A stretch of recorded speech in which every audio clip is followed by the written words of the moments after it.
Hello guys, welcome back to my channel learn the unlearn. मैं अनुराधा स्वागत करती हूँ आपका हमारे इस चैनल पे और इस हमारे फंडामेंटल्स ऑफ अकाउंटिंग कंसेप्ट की सीरीज में कंटिन्यू करेंगे हमारी प्रीवियस सेशन की सीरीज को ही जो हमने शुरू करी हुई थी accounting concept, fundamentals of accounting concept. उसके अंदर हमने ऑलरेडी दो कंसेप्ट करे हुए हैं। बिजनेस एंटिटी का किया था और लास्ट लेक्चर में हमने किया था कंजर्वेटिव या प्रूडेंस का। दोनों के भी लिंक मैं आपको आई बटन में यहाँ पे दे दूंगी, आप क्लिक करके उन लेक्चर्स को भी जरूर से देखिएगा। पसंद आए तो लाइक शेयर सब्सक्राइब भी कीजिएगा। एनसीईआरटी बेस्ड सीरीज है, इन सारे स्टूडेंट्स के लिए हेल्पफुल है जो भी इन सारे एग्जाम्स को प्रिपेयर कर रहे हैं। और आज का हमारा टॉपिक रहने वाला है going concern and money measurement concept. So without wasting much time, let us move ahead.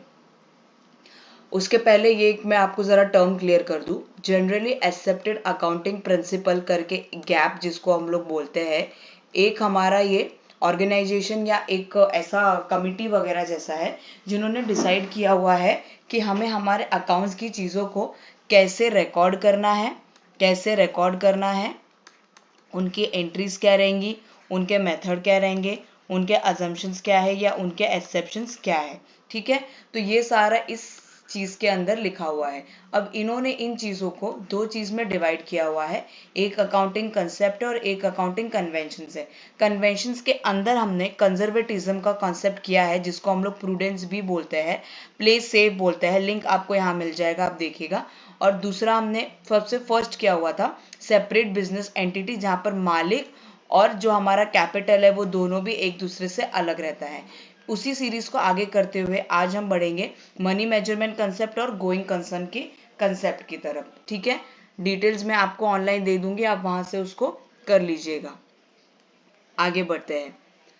Going concern concept is a on entity will continue running a business of the accounting principles operations in the states that for a business for a reasonable future। अगर मैं एकदम layman language में या simple term में आपको बोलूं कि इसका मतलब क्या होता है, गोइंग कंसर्न कंसेप्ट का मतलब क्या है। Basically going concern concept is the concept where we assume our business is going to be last for future ever and ever. Last for future for ever and ever, हमारा business कभी भी बंद नहीं होगा। एक इनफाइनाइट टाइम पीरियड के लिए ये बिजनेस हमारा चलता ही रहेगा। अगर आज हमारा बिजनेस ये है तो हम फ्यूचर में उसको ऐसा प्रिडिक्ट करते हैं, ना कि पीछे जाके सोचेंगे कि हमारा बिजनेस बंद हो जाएगा, ठप पड़ जाएगा। ये हो गई हमारी सिंपल अंडरस्टैंडिंग। उसके बाद में ये स्लाइड मैंने आपके लिए ही ऐड करी हुई है ताकि आप इसको और अच्छे से पढ़ो और समझ सको। The business will continue its operation in existing for the foreseeable time. Future में फ्रीजेबल पीरियड के लिए हमेशा चालू रहेगा जो हमारे ऑपरेशन है, जो हमारे ट्रांजेक्शन है, किसके, बाइंग एंड सेलिंग के, ये हमेशा चलते ही रहेंगे, कभी भी बंद नहीं होंगे, ऐसा हम इसको अज्यूम करते हैं। जो हमारे फिक्स्ड असेट है वो हिस्टोरिकल कॉस्ट मेथड भी आएगा, कंसेप्ट भी आएगा जो हम नेक्स्ट लेक्चर वगैरह में लेंगे। तो जो हमारे फिक्स्ड असेट है हम उसको हिस्टोरिकल मेथड कंसेप्ट के ऊपर रिकॉर्ड करेंगे। हमारे पेमेंट्स होंगे, डेप्रिसिएशन होगा, सैलरी वगैरह सब देंगे। जो भी हमारे पॉसिबल लॉस होंगे, प्रॉफिट होंगे, वो सारी चीज़ें भी होंगी बिजनेस में, क्योंकि हमारा बिजनेस एक इनडेफिनेट पीरियड के लिए चलता ही रहने वाला है। नेक्स्ट स्लाइड है आपके लिए, इसको पढ़िएगा। यहाँ पर उसका मीनिंग है, इंपॉर्टेंस दिए हुए है, इवैल्यूएशन मेथड है, उसके प्रोज एंड कॉन्स हमेशा हर चीज में रहने ही वाले हैं जो आपको करने हैं। और ये कुछ हमारे एग्जाम्पल्स हैं। नहीं समझ में आएंगी चीजें आपको कमेंट सेशन में बताइएगा, इसको लेंगे क्योंकि ये डिटेल्स में आपको नहीं आते हैं। बस फिलिंग द ब्लैंक्स ट्रू और फॉल्स या फिर कोई एमसीक्यूज पैटर्न में आ गया कि अगर कोई चीज ऐसे हो रही है कि अगर आप एंटिसिपेट करते हो कि आपका बिजनेस हमेशा के लिए चलने ही वाला है, तो ये गैप के किस कंसेप्ट के मुताबिक है, तो वो होता है हमारा गोइंग कंसेप्ट के मुताबिक। ठीक है, कभी कभी गैप लिख के भी देते हैं और कभी कभी गैप नहीं भी लिख के देते हैं। तो भी अगर हमारा बिजनेस इनडेफिनेट पीरियड के लिए चलता ही रह रहा है तो वो इस कंसेप्ट की वजह से चल रहा है। सॉरी। उसके बाद में आता है समरी इसकी, कि ये कंसेप्ट को एकदम आसान और सिंपल भाषा में यहाँ पर लिखा हुआ है। Going concern as a principle which state the assumption is every business will continue to work for the foreseeable future period of a time. It is used by accountant at the time of preparing financial report. Auditors will issue the certificate by analyzing and examining the financial statements of the company to know about the operating conditions of the companies to continuing in the long term.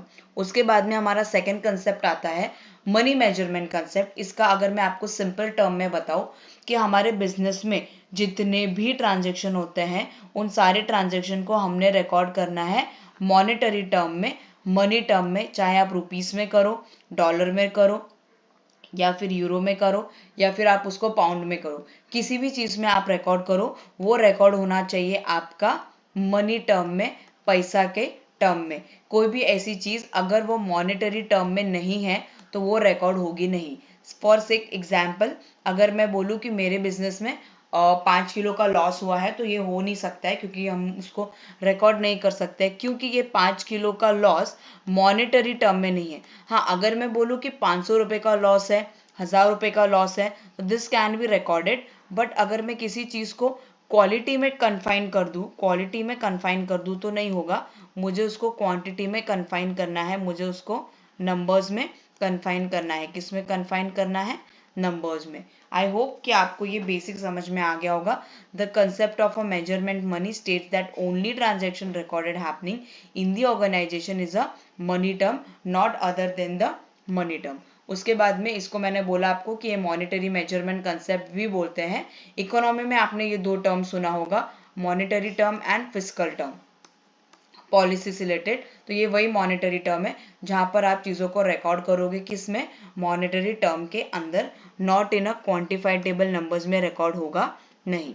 उसके बाद में ये last slide है. इसके अंदर मैंने आपको और अच्छे से बता दिया है कि अगर कोई सोल प्रोप्राइटर 40 टेबल और कुछ चेयर्स लाता है तो इसको मैं रिकॉर्ड नहीं कर सकती, क्योंकि इसके मॉनेटरी वैल्यू नहीं है. अगर मैं बोलूँ कि ये 40 टेबल 5000 रुपए के थे और वो चेयर्स मेरी 2000 रुपए की थी, तो ये चीज रिकॉर्ड होगी, पर डायरेक्टली ये चीज रिकॉर्ड हो सकती नहीं है. Father of a love gave is a personal property to start business can be accounted yes if the value of property is provided. अगर प्रॉपर्टी की वैल्यू दी है तो हम इसको रिकॉर्ड कर सकते हैं, अगर नहीं दी है तो नहीं कर सकते. my wife love me so much, this can be accounted. Big no, नहीं कर सकते हैं. हाँ, अगर मॉनेटरी टर्म में है तो ही बता सकते हैं, अगर नॉन मॉनेटरी टर्म में है, मनी वैल्यू में नहीं है तो नहीं बता सकते. ठीक है. आई होप कि आपका बेसिक अंडरस्टैंडिंग इस कंसेप्ट को लेके आ गया होगा, कोई प्रॉब्लम नहीं होगी. अगर कोई प्रॉब्लम होगी तो जरूर से कमेंट सेशन में बताइएगा, कोई भी दिक्कत रहेगी तो. ठीक है. यहाँ पर आप मुझे फॉलो कर सकते हो. उसके बाद में लाइक कीजिएगा, कमेंट कीजिएगा, शेयर कीजिएगा पढ़ने वाले स्टूडेंट्स के साथ में, और चैनल पे न्यू आए हो तो सब्सक्राइब भी करना, बेल आइकन दबा देना ताकि न्यू लेक्चर आते ही आपको अपडेट मिल जाए. जरूर से लाइक कीजिएगा और चैनल को ग्रो करने में मदद कीजिएगा. Thank you so much for watching. आसपास सफाई और स्वच्छता रखिएगा, कचरा कूड़ेदान में ही फेंकेगा, प्लास्टिक के बैग को यूज नहीं करना है. और मिलते हैं तब तक के लिए नेक्स्ट लेक्चर में. जय हिंद, हैप्पी लर्निंग.